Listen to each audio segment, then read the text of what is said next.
Sua vida pode mudar hoje, se você entender isso. O seu propósito pode estar escondido por detrás desta crise. No livro de Mateus, capítulo 5, versículo 45 diz: Desse modo, vos tornareis filhos do vosso Pai que está nos céus, porque ele faz nascer o seu sol igualmente sobre maus e bons, e faz cair a chuva sobre justos e injustos. Meus irmãos e minhas irmãs, essa mensagem é uma das mais profundas que você vai ouvir. Se você entender o que eu vou te falar hoje, começará um novo ciclo na sua vida, uma vida em abundância em todos os sentidos. Sua vida pode mudar hoje, se você entender isso. Existem muitas pessoas criticando o que vem acontecendo com a humanidade, dizendo: eu não entendo por que Deus permitiu esse coronavírus. Eu não entendo por que fulano foi infectado pelo coronavírus. Ele é um homem de Deus. Eu não entendo por que eu, que frequento a igreja, dou meu dízimo direitinho, fui afetado por esse caos na economia. Estou desempregado. Eu não entendo por que ciclano, vivendo uma vida de pecado, uma pessoa tão mundana, está prosperando, mesmo em meio a essa terrível crise. Muitos de nós tendem a julgar as nossas vitórias terrenas pela nossa vida espiritual, pela nossa relação com Deus. Ou seja, se eu sirvo muito a Deus, eu deveria estar bem financeiramente. Eu deveria estar blindado com relação a qualquer mal, com relação ao coronavírus ou a qualquer acidente físico. Eu deveria estar protegido quanto às ofensas, rejeições ou qualquer tipo de problema emocional. E quem não serve muito a Deus ou nem considera a Deus, deveria estar sofrendo e deveria estar no grupo de risco para ser contagiado por esse vírus. Quem serve a Deus não deveria ser infectado de forma alguma. Este é o pensamento que predomina, raras exceções. Porém, nessa passagem citada no início da mensagem, diz totalmente ao contrário. O sol nasce para justos e injustos. O Deus que eu e você servimos e o Deus que aqueles que estão lá fora não querem servir, faz o sol nascer para os dois. Quem é bom vai ter sol. Quem é ruim, da mesma forma, terá sol à sua disposição. Quem é mau terá chuva para regar as plantas. Quem é bom desfrutará da mesma chuva. Quem é mau poderá ser vítima do coronavírus. Quem é bom, da mesma forma, é igual para todo mundo. Então, Vinícius, qual é a vantagem de servir a Deus? Infelizmente, a maioria das pessoas pensam nas bênçãos materiais, na proteção física, na saúde e desconsideram a principal vantagem: desfrutar a eternidade. Essas pessoas estão tão focadas nas coisas naturais que servir a Deus pelo que Ele é e viver um dia na Nova Jerusalém não é o suficiente. É triste isso. Nós não valorizamos o que já está em nossa mão, valorizamos o que nós ainda vamos ganhar. É por isso que muitos acabam com o casamento, porque não valorizam a pessoa que Deus já colocou ao seu lado.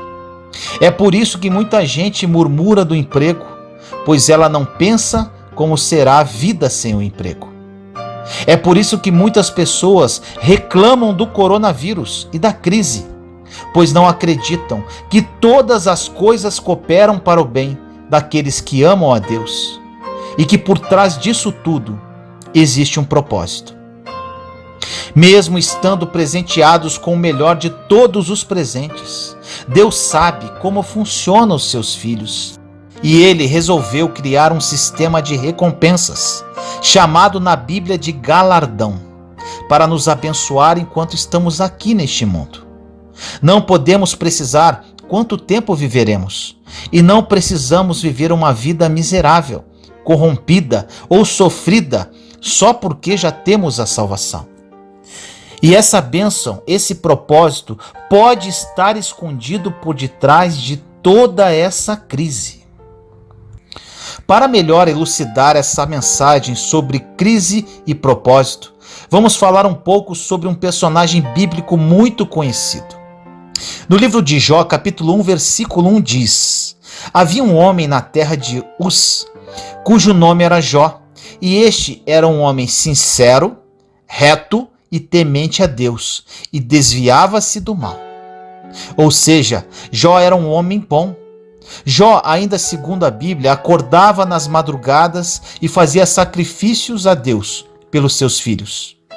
Jó pensava que, se um dia seus filhos pecassem contra Deus, o Senhor lembraria dos seus sacrifícios e orações e perdoaria sua família.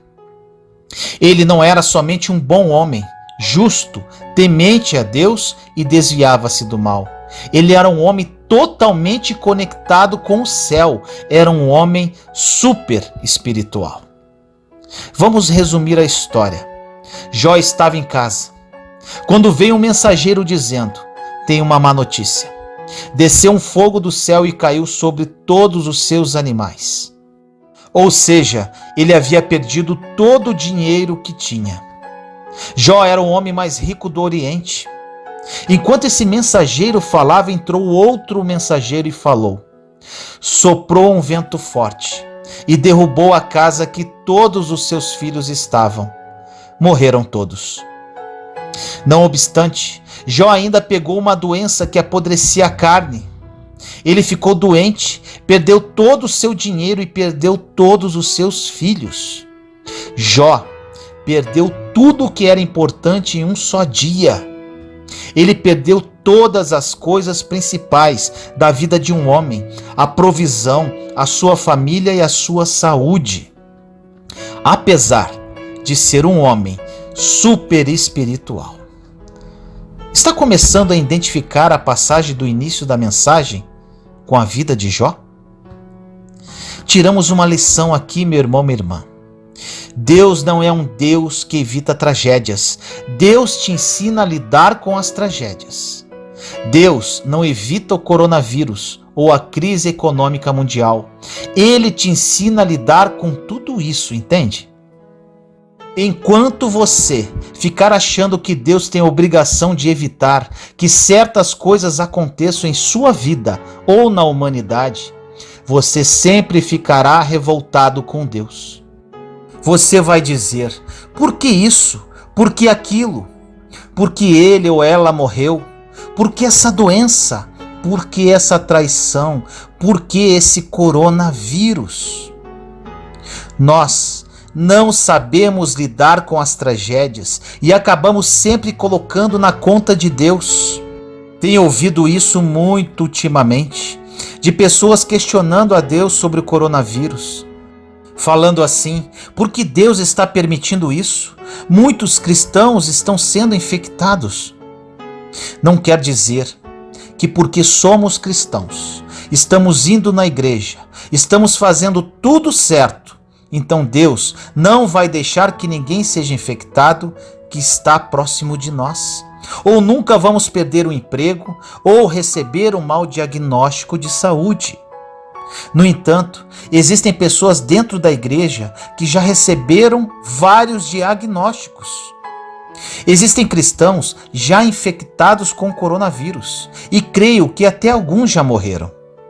Alguns perderam entes queridos. Jó entrou para a história porque ele superou a dor, a crise e dentro dela uma doença incurável. A crise, quando veio sobre a vida de Jó, assim como vem em nossa vida, ela tem dois destinos preparados: o sofrimento ou o crescimento. São os únicos dois destinos da crise. A crise é obrigatória, inevitável e vem para todos. Porém, o sofrimento é opcional. Você pode usar a crise que estamos vivendo hoje para crescer ou para sofrer. E isso depende de como está a sua ligação com Deus, para saber lidar com as coisas que aconteceram em sua vida oriundo dessa crise mundial.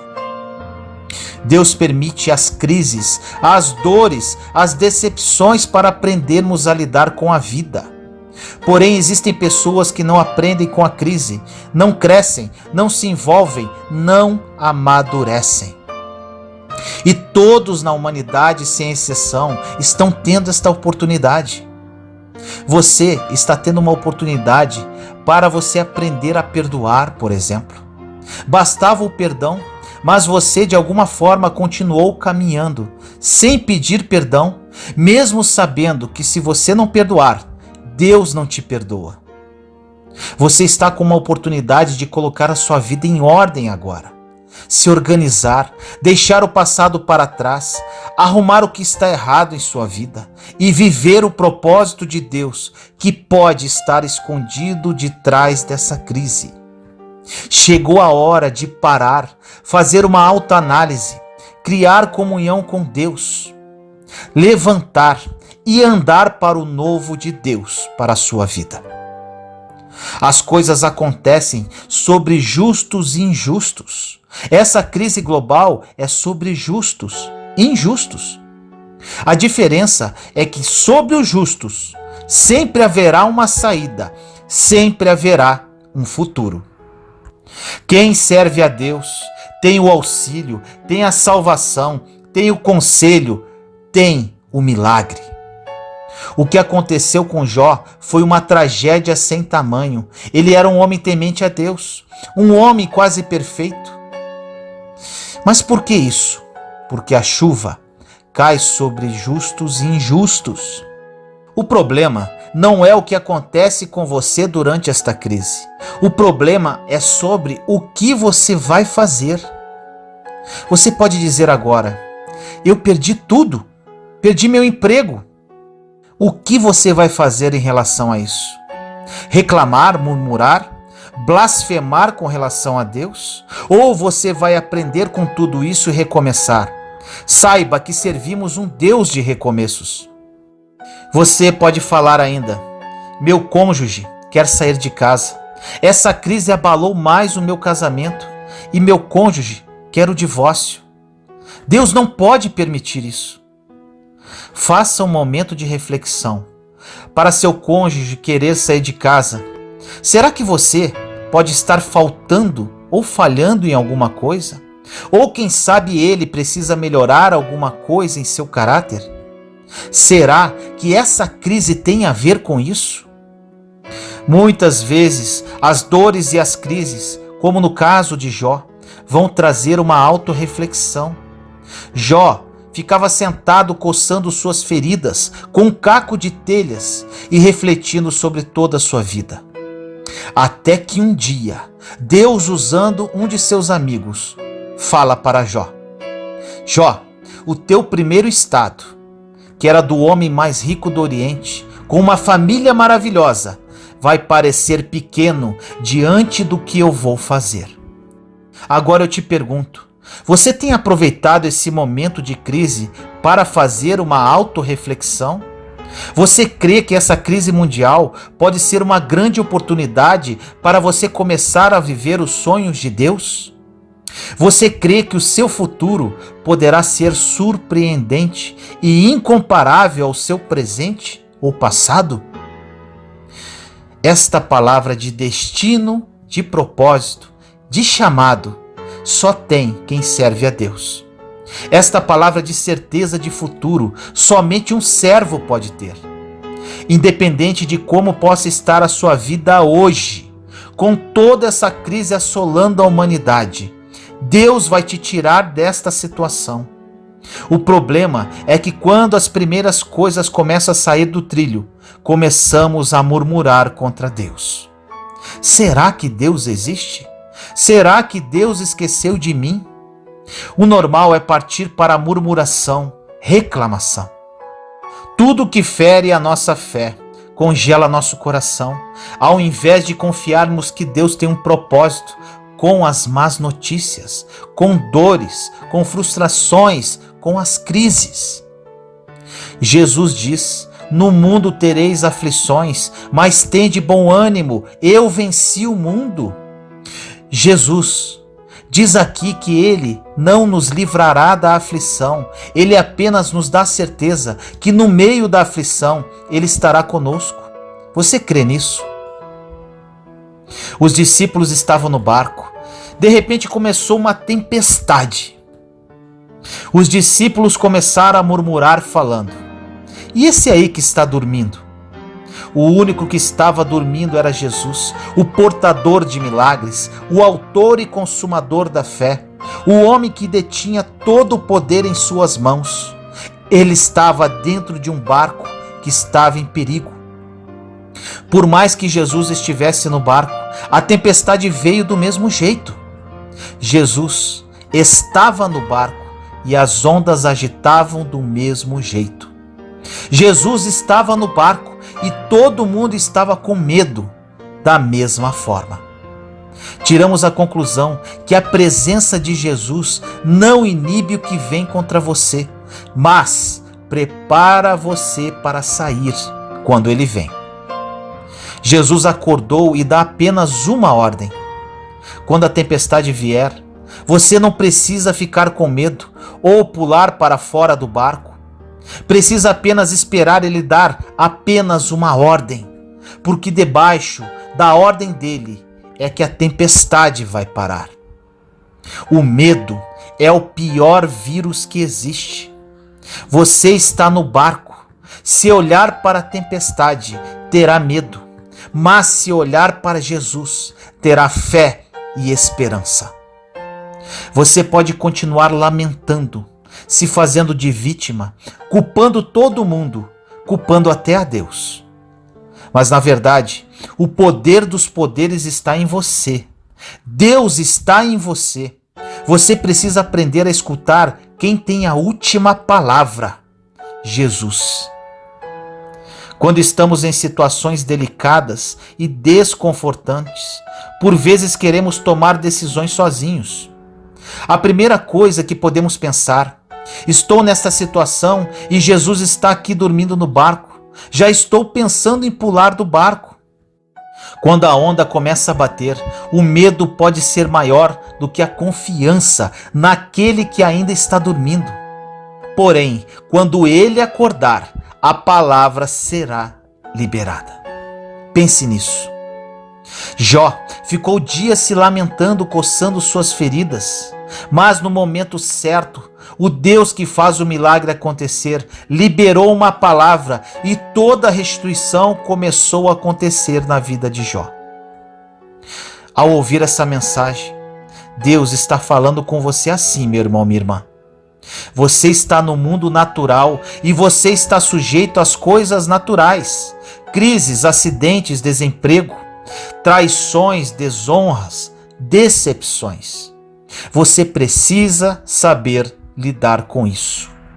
Pare de querer transferir para Deus o que você deveria fazer durante uma tempestade, durante esta crise. Pare de culpar a Deus ou até mesmo ao diabo sobre as coisas que você deveria aprender em meio às crises da vida. Quando está tudo bem, tudo andando às mil maravilhas, não aprendemos nada. Aprendemos na dor e nas crises, como estamos vivendo hoje. Quando não temos um centavo no bolso, é que conhecemos o Deus da provisão. Quando recebemos um mau diagnóstico de saúde, é que conhecemos o Deus que cura.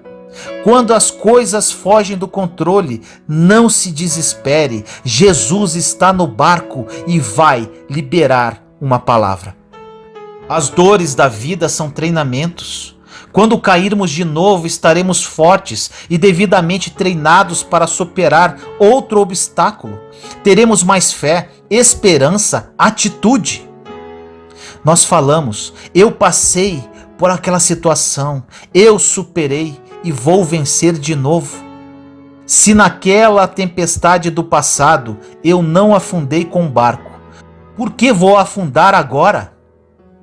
Esse motivo, na sua dor, nessa perda, nessa frustração, nessa crise, tem um motivo, pois Deus quer fazer você crescer hoje. Deus quer te levar para outro nível. Deus quer te amadurecer para receber o melhor dele para a sua vida.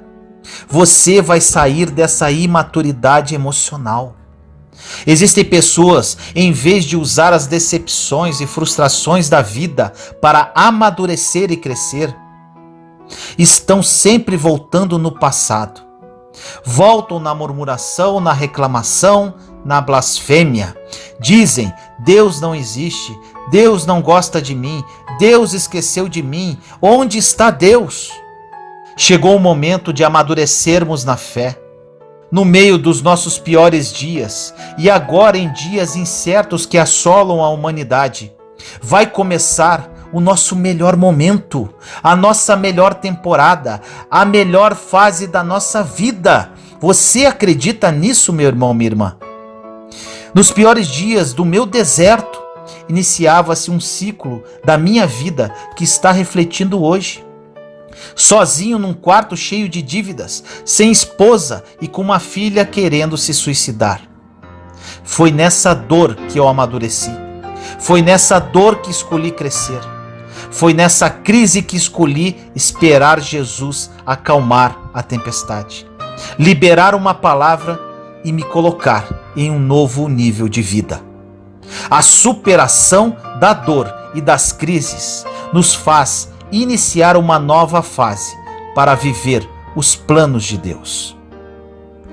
Repito, não é só você, meu irmão e minha irmã, mas a humanidade toda está tendo a mesma oportunidade ao mesmo tempo. Só não vê quem não quer, porque é muito evidente. Você não sabe, mas o que parece ser o fim do túnel, na verdade pode ser o início de um novo ciclo, de uma nova fase da sua vida. É o fim da antiga fase e o início de outra. O que você vê como fim, Deus vê como começo. Você tem a visão de sofrimento, Deus tem a visão de treinamento para algo maior. Você vai ser valorizado quando sair dessa crise.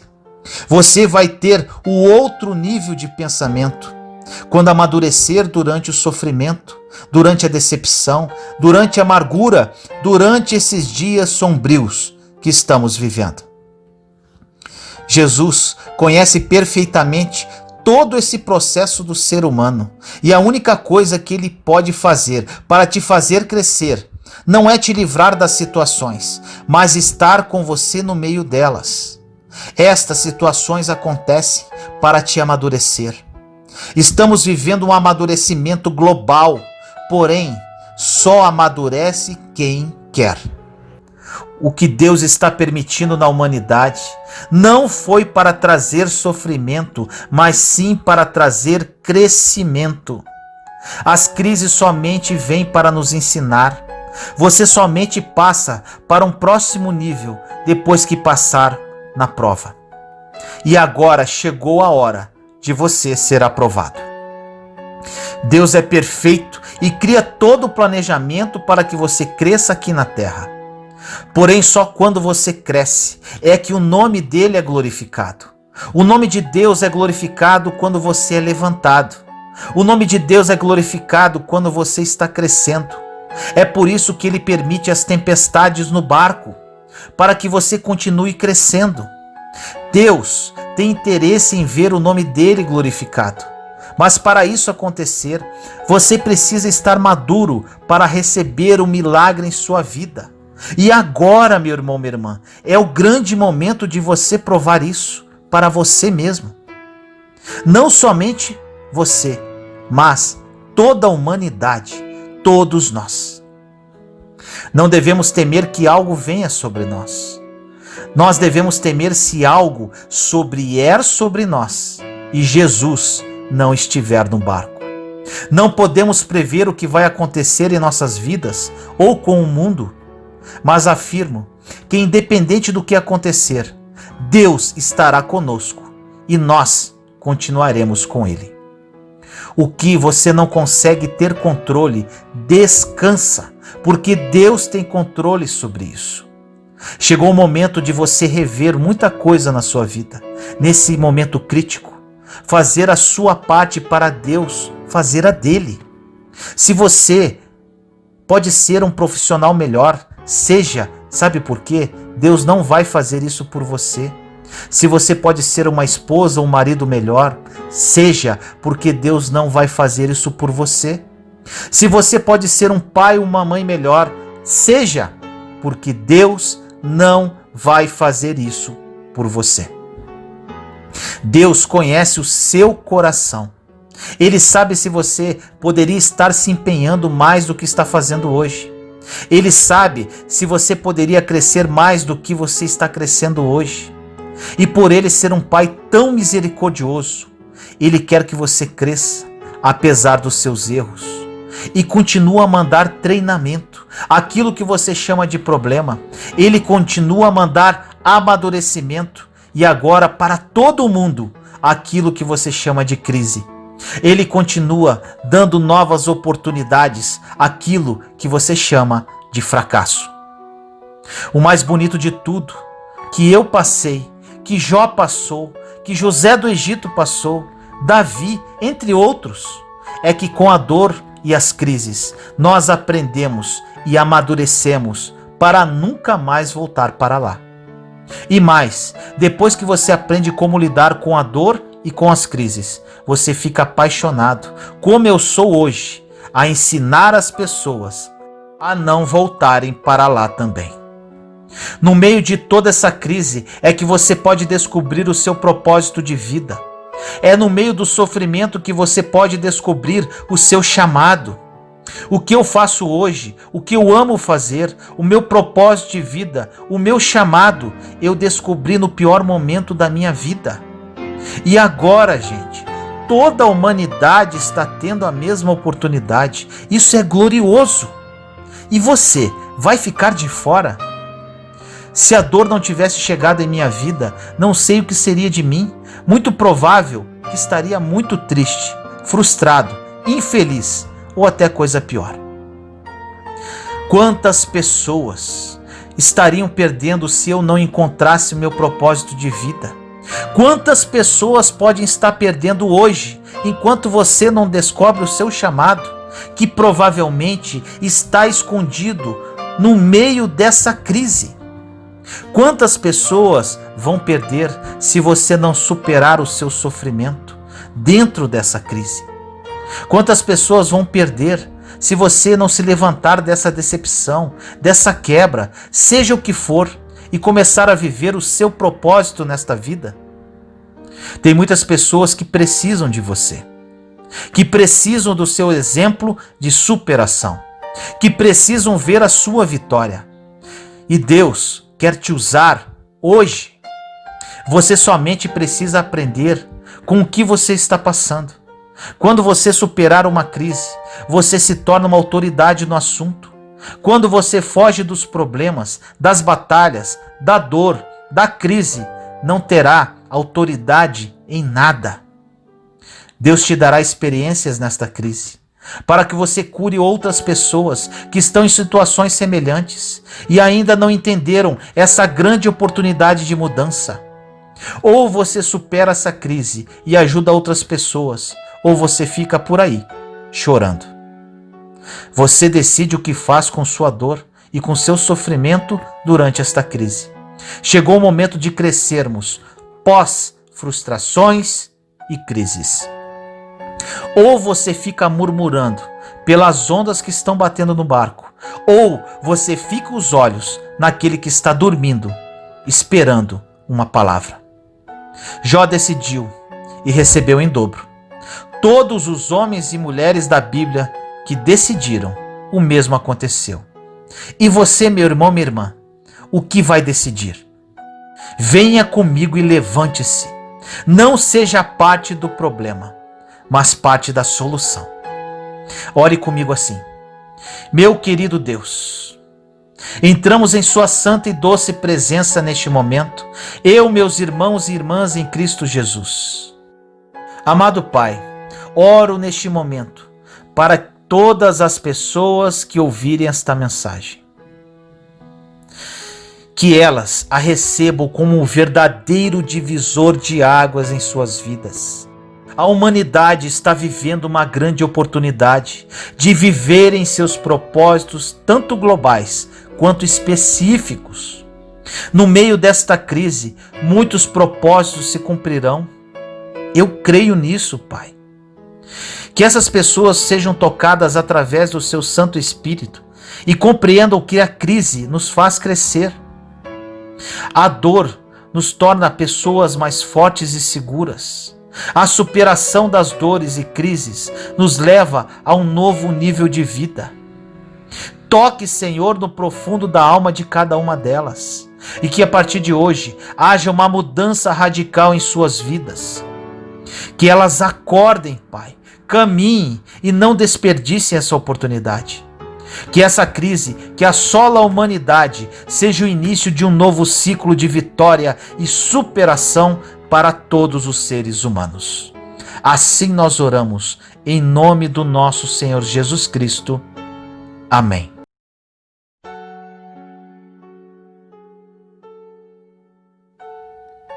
Inveja, veneno para a alma. Em Provérbios 14:30 diz: o ânimo sereno é a vida do corpo, mas a inveja é a podridão dos ossos. A inveja levará uma pessoa a se comportar de forma insensível e áspera. A inveja é igual veneno. Ela mata, despedaça, corrói a alma do invejado e do invejoso. Esse terrível pecado acontece por vezes de forma tão sutil que nem costumamos comentá-lo nos diários de delitos. Pessoas entram em guerra por causa da inveja. Homens, mulheres e até crianças são vitimados por esse mal que está tão perto e nos ronda. Por inveja, entregaram Jesus para ser crucificado. Movidos por inveja, os fariseus perseguiram e tramaram a morte de Jesus. Eles não se conformavam com a perda de status provocada pelo Nazareno. Desde seu surgimento, os habitantes de Israel olhavam atravessado para os líderes religiosos tão bem vestidos e requisitados. A verdade é que Jesus havia se tornado muito mais importante que eles, e aquilo era demais. Como um filho de carpinteiro que sequer estudar as Escrituras havia chegado tão longe. Jesus desmentia todo o discurso engessado dos religiosos da época. Fariseu havia se tornado sinônimo de hipócrita. O orgulho dos honoráveis mestres das sinagogas havia recebido golpe mortal. Inchados de inveja, sequer conseguiam dormir tranquilamente. Inveja, era isso que o inimigo havia plantado no coração dos opositores a Jesus. No livro de Tiago, capítulo 3, versículo 16 diz: porque onde há inveja e espírito faccioso, aí há perturbação e toda a obra perversa. Por mais normal que possa parecer, sentir inveja é pecado, destrói e mata. Se alguém se sente movido por inveja, esse motorzinho precisa ser convertido em moinho acionado pelo vento do Espírito Santo. A inveja faz com que anões pareçam gigantes. Faz com que homens e mulheres capacitados se entreguem à inércia. Inveja promove contendas, excita o ódio e exalta o furor. Inveja cobiça e, ao cobiçar, provoca insatisfação, murmúrio, não agrada a Deus. Esse mal está presente no homem desde sempre e foi a causa do primeiro homicídio da Bíblia. Caim matou Abel por inveja. Ele não se conformou que a oferta do irmão fosse melhor e mais agradável a Deus do que a sua. A priori, o coração de Abel era mau e a inveja morava nele. Não deixe a inveja morar em seu coração. Expulse-a. A inveja faz com que desejemos ter o que não temos, sem fazer o que os outros fizeram para conseguir. Os fariseus queriam o status de Jesus, mas estavam distantes do amor a Deus e ao próximo. Se admiramos alguém, é diferente de invejarmos. Procuremos seguir o seu exemplo. Foi isso que Jesus transmitiu aos seus discípulos em Lucas 9:23. Se alguém quer vir após mim, tome a sua cruz e siga-me. Querem ser meus discípulos? Então façam o que eu lhes digo e o que eu faço. Inveja é concupiscência dos olhos que almeja mais do que deveria, é ganância descontrolada por possuir o que pertence a outro e, como não se bastasse, inveja deseja que o outro perca o que tem. E você pergunta, então os cegos não invejam? Eles não têm como olhar? Nossa alma tem olhos. Tudo passa pelos nossos sentidos. O que vemos engorda a nossa alma, e o que não vemos também. No espírito de um homem está a sua vida. Os cegos enxergam o que querem enxergar. Assim também somos nós. Mesmo com olhos sãos, selecionamos o que nos convém, e o que não nos convém, deletamos dos sentidos. Esquecemos, ou pelo menos nos esforçamos para esquecer. No livro de 1 João, capítulo 2, versículo 16 diz: porque tudo o que há no mundo, a concupiscência da carne, a concupiscência dos olhos e a soberba da vida, não é do Pai, mas do mundo. Por que Jesus, sendo tão bom, conquistou tantos inimigos? A resposta é óbvia, porque ele foi bom e ele é bom. A inveja conspira contra os bons, mas, para isso, primeiramente conquista os maus. Satanás manipulou legiões de homens soberbos que só pensavam em si mesmos. Fariseus e seus adeptos estavam sempre próximos de Jesus, observando os seus passos, mas à medida que assim agiam, enchiam o coração de inveja.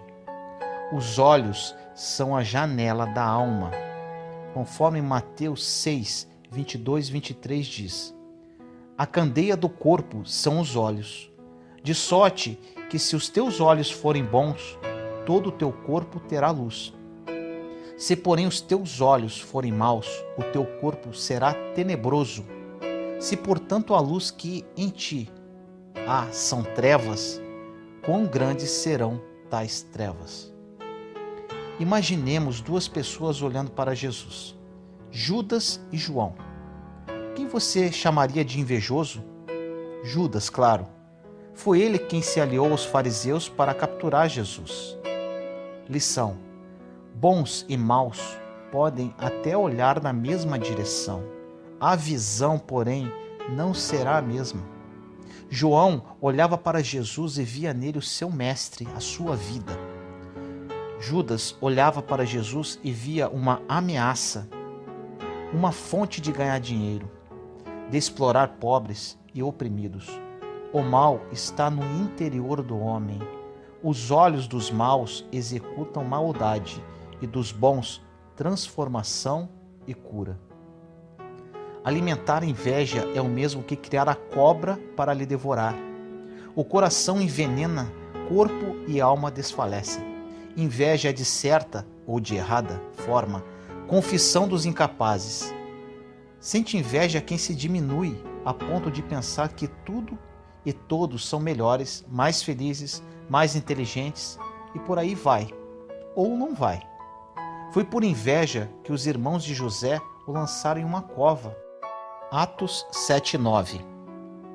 E os patriarcas, movidos de inveja, venderam a José para o Egito, mas Deus era com ele. A inveja não se contenta em cobiçar o que é do outro. Ela quer ver o outro no fracasso. José sofreu diversas injustiças, mas venceu e de maneira extraordinária deu a volta por cima, vindo a ser chefe de seus irmãos. Não perca tempo invejando. Esse sentimento causará ações devastadoras em você. E mais, quem é do bem será sempre abençoado. Deus sempre erguerá escudo em defesa dos humildes e de bom coração. Se você sente inveja de algo ou de alguém, ore por cura. Ocupe a mente em algo que te faça crescer. Inveja é atraso e isso não cabe na vida de um cristão. Ore comigo assim: Senhor, quebra toda a raiz de ambição e inveja que habita em meu coração. Que a força da fé apague de meus pensamentos todo o olhar de inveja lançado sobre as conquistas alheias. Que apague o desejo de possuir os bens que os outros têm, sejam eles materiais ou não. Que o Espírito Santo me ilumine para que encontre a mim mesmo o talento que Deus me deu, seja qual for. Jesus, coloca a tua virtude no lugar do pecado da inveja. Me concede a virtude da gratidão e da aceitação, para que eu possa perceber quantas graças e bênçãos já possuo. Renova meu ânimo, Senhor. Sei que estás do meu lado, pois sinto a sua presença, meu Deus. Que o Espírito Santo habite em meu coração com seus frutos. Obrigado, Jesus, pela transformação dos meus pensamentos e sentimentos. Que tua graça habite em mim e que sua paz me acompanhe. Assim eu peço. Amém.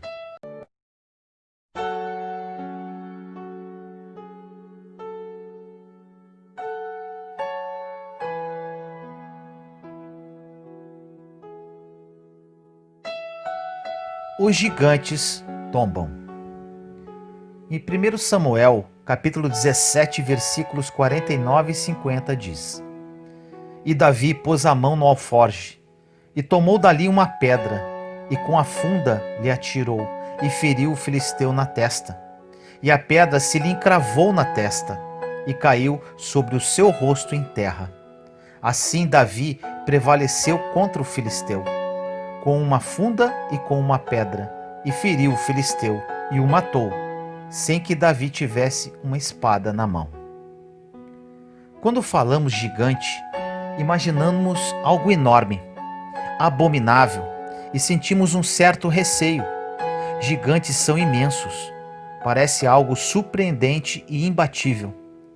Gigantes são fortes, resistentes e vigorosos. Gigantes são assustadores. Quando esses gigantes se aproximam de nós, nos sentimos pequenos, insignificantes e até mesmo já derrotados. Ficamos atemorizados, com medo e até por muitas vezes apavorados.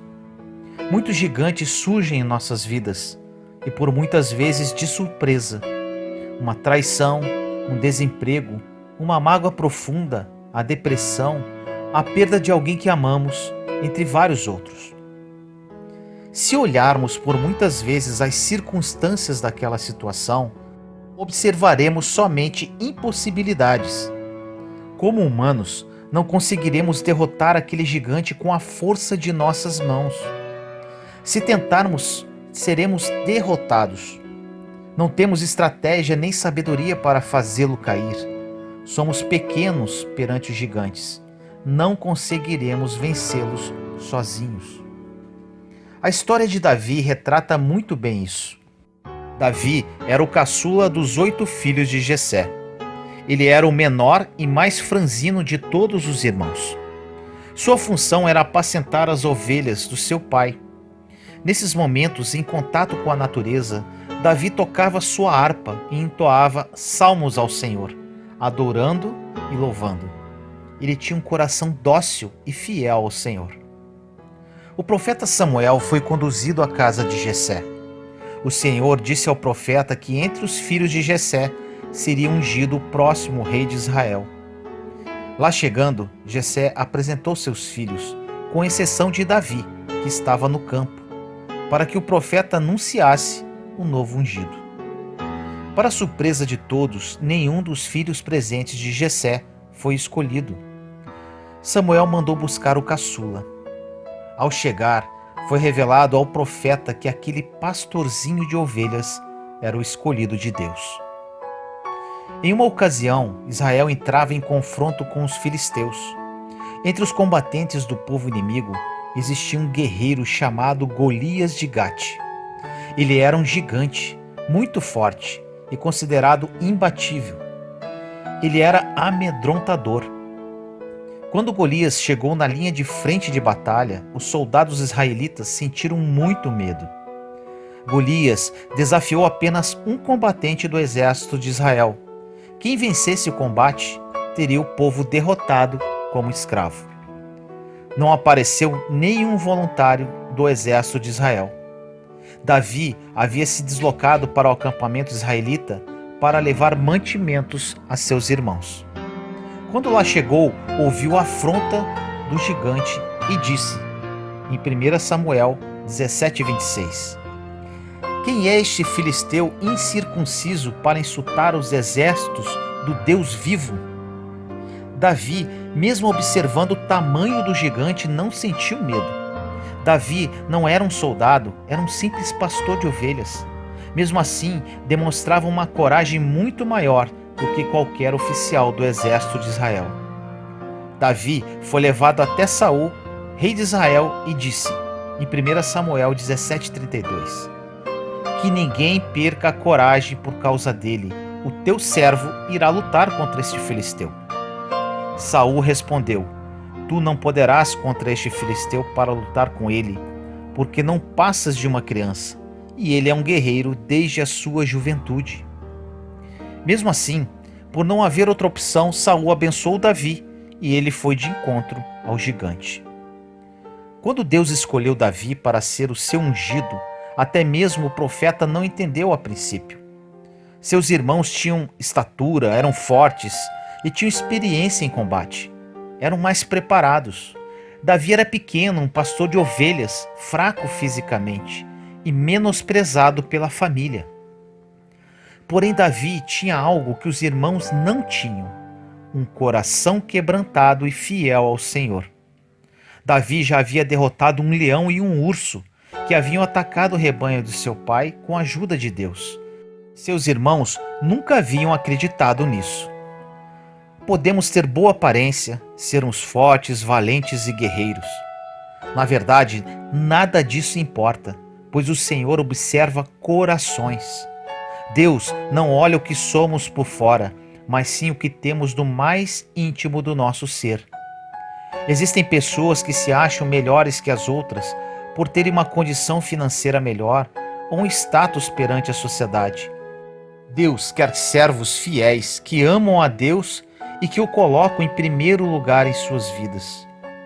Quando temos Deus em espírito e verdade em nossa vida, não sentimos medo de gigantes. Assim como Davi, partimos para cima dele, pois temos certeza da vitória. Deus luta por nós e cria a estratégia certa para a vitória. Quando Davi se propôs a desafiar Golias, em nenhum momento ele duvidou da vitória.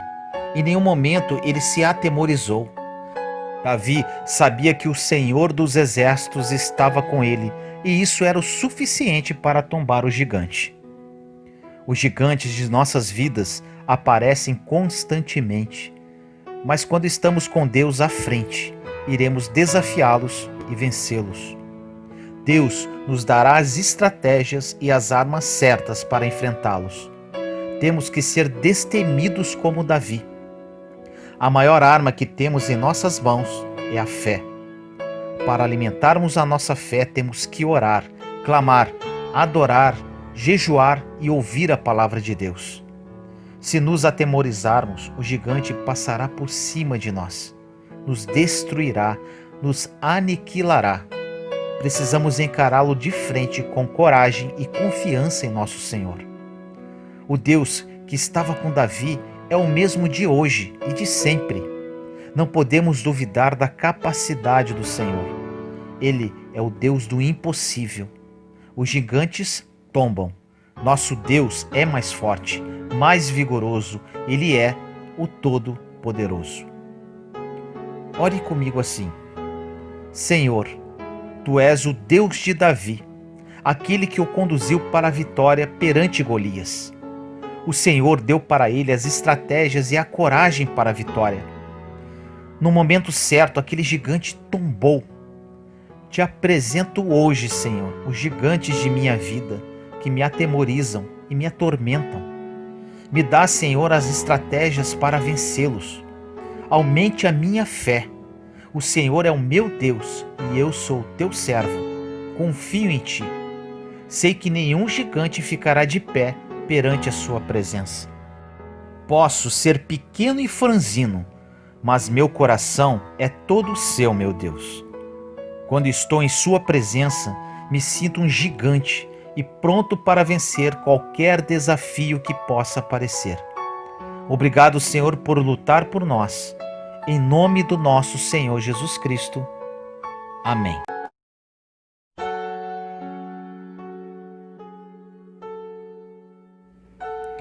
O olhar de Deus.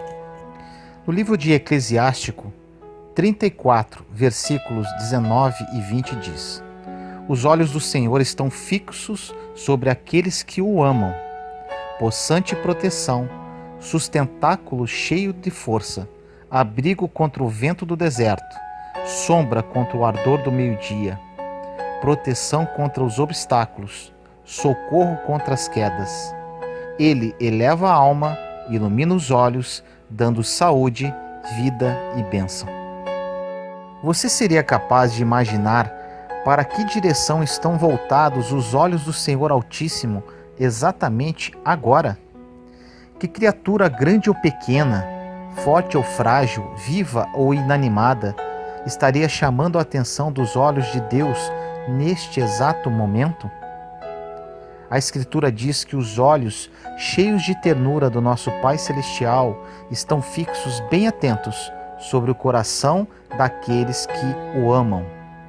Se o seu coração, mesmo ferido e cansado, encontra-se ainda apaixonado pelo Deus que pode todas as coisas, então certamente Ele está olhando para você agora, admirando sua alma e tocando no mais íntimo do seu ser. A palavra nos diz quantas coisas maravilhosas o Senhor é na vida daqueles que o amam. Possante proteção, é Ele quem nos defende com valentia e precisão. Ele é sustentáculo. Se nos apoiarmos nele, jamais sentiremos o chão sair debaixo dos nossos pés. Ele é abrigo contra o vento do deserto. Ou seja, as tempestades da vida não serão capazes de cegar a visão de nossa fé. Ele ainda é sombra no calor, ou seja, não desfaleceremos no meio do caminho. Ainda, Ele é proteção contra todo o obstáculo, ou seja, com sua ajuda conseguimos pular todas as muralhas. E ainda, Ele é socorro nas quedas. Quão suave é cair apoiado em suas mãos paternas. Além de ser nosso socorro e proteção, o Senhor ainda nos promete graças para o corpo e a alma, saúde, vida e bênção. Saúde, na linguagem da Bíblia, quer dizer salvação, equilíbrio, reconciliação, um suprimento para todas as necessidades. Deus nos promete tudo isso agora e para sempre. É saudável quem permanece na presença de Deus e é por Ele refeito no corpo, na mente e no espírito. A Bíblia nos ensina que o remédio de Deus para recobrarmos saúde e salvação é a sua palavra. O Salmo 106 nos diz que quando Deus viu que seu povo jazia às portas da morte, enviou a palavra para curá-lo. A palavra do Altíssimo revigora as forças da alma, faz renascer a esperança e arranca da morte aquele que estava se destruindo no pecado. Ela é o veículo pelo qual, na fé, somos banhados no sangue de Jesus. Este sangue é certeza de salvação e cura para todos os que o aceitam. Vida, segundo a promessa do Senhor, é algo abundante, uma participação na própria natureza divina. Ou seja, vida verdadeira é ter comunhão com Deus. A maior de todas as bênçãos, segundo o Evangelho de João, é o Espírito Santo, ou seja, Deus vivendo em nós. Portanto, para aqueles que o amam, o Senhor promete o poder do sangue curador e salvador de Jesus, comunhão de amor com seu coração paterno e a alegre presença do seu Espírito. Você não desejaria receber todo esse manancial de graças agora? Então, ore assim comigo. Meu Pai amado, apresento a Ti o meu coração. Tu o conheces, pois todos os dias o tens presente sob Teu olhar de bondade. Sabes como tenho estado ferido, abatido e atribulado por tantas provações. Contudo, Pai, as dificuldades da vida não roubaram o amor que eu tenho por Ti. Meu coração, mesmo machucado, ainda sabe amar e confiar. Olha agora em mim, mais uma vez, ó Pai. Sede meu protetor, meu apoio, meu abrigo e amparo. Concede-me, pois preciso tanto, o poder do Teu Espírito Santo e o perdão que está no sangue de Jesus. Quero ser livre agora, ó Pai. Recebo de Ti todo o amor e aceitação que tanto tenho desejado. Sinto-me seguro em Ti. Obrigado, Pai, por poder Te amar como um filho. Obrigado também porque sei do Teu amor por mim. Abençoa-me em nome de Jesus. Amém.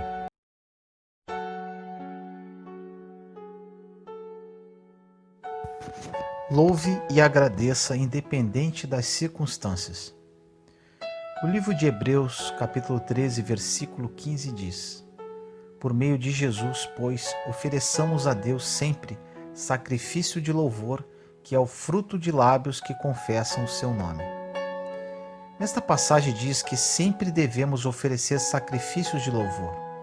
Para entender o que significa a expressão sacrifício de louvor, temos que definir cada componente. O que é sacrifício? Sacrifício é a oferta de alguma coisa muito preciosa a outrem. A oferenda a ser entregue deve ser grande valor para aquele que a sacrifica. Exemplo, Deus pediu a Abraão que levasse seu filho Isaque a um monte e lá o sacrificasse em holocausto. Não havia nada mais custoso a Abraão do que sacrificar o seu próprio filho. O que é louvor? Louvor é um ato de glorificar, enaltecer, dignificar, engrandecer, tornar majestoso. O que então significa sacrifício de louvor? A pessoa que foi alcançada pela graça de Cristo e que depõe continuamente sua fé nele como seu único Salvador, a expressão de louvor se torna um fruto espontâneo de gratidão e adoração a Deus. Uma ação de graça que provém de um coração sincero que recebeu a salvação. O fruto dos lábios que confessam o seu nome se refere ao adorador que reconhece os méritos do sangue de Cristo e por isso confessa o seu nome, ou seja, ele crê e confia que Jesus é o seu Salvador. Confessar o nome de Jesus significa reconhecer os méritos dele, que por seu sacrifício substitutivo ele pôde fazer a remissão dos nossos pecados, nos concedeu a vida eterna, nos tornou filhos de Deus e co-herdeiros com Cristo. Por todos esses feitos, devemos louvá-lo com os lábios. Por que os lábios? A resposta é que através das palavras expressamos aquilo que se encontra no coração. Como diz em Lucas 12:34, porque onde está o vosso tesouro, aí estará também o vosso coração. Quando devemos louvar e oferecer ações de graças? Em todos os momentos, em todas as situações e em todas as coisas. Quando agimos desta forma, teremos uma vida de vitórias, fechando ainda todas as brechas passíveis para o inimigo entrar. Se somos gratos e louvamos independente das circunstâncias, como o inimigo irá atuar? Precisamos nos sacrificar por muitas vezes para agradecer e louvar, dependendo da situação que estamos vivendo. Porém, é melhor sacrificar nossas ações de graças a Deus do que sacrificar nossa alegria a Satanás.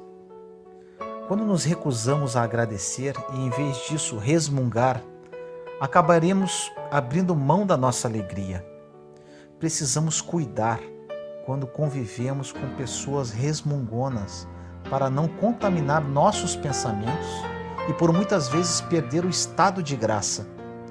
O melhor é se afastar, não falar nada e colocar esta pessoa em oração.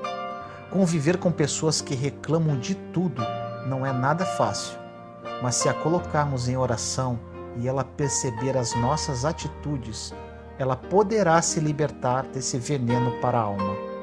Em outras palavras, perderemos a alegria para o espírito de queixa. Ore comigo assim. Meu querido Deus, meu amado, venho no dia de hoje para lhe agradecer e te louvar.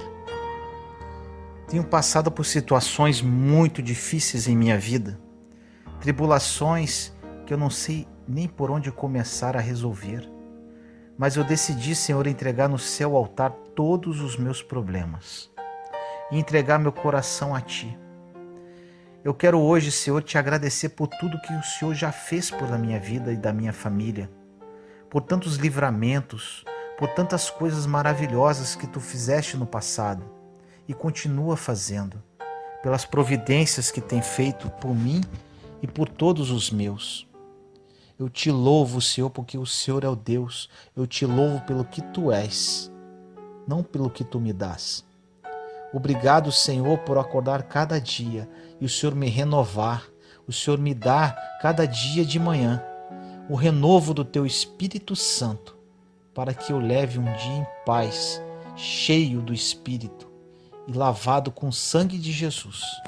Obrigado, Senhor, por tudo. Eu te louvo e te agradeço, em nome do nosso Senhor Jesus Cristo. Amém. Juntos somos fortes.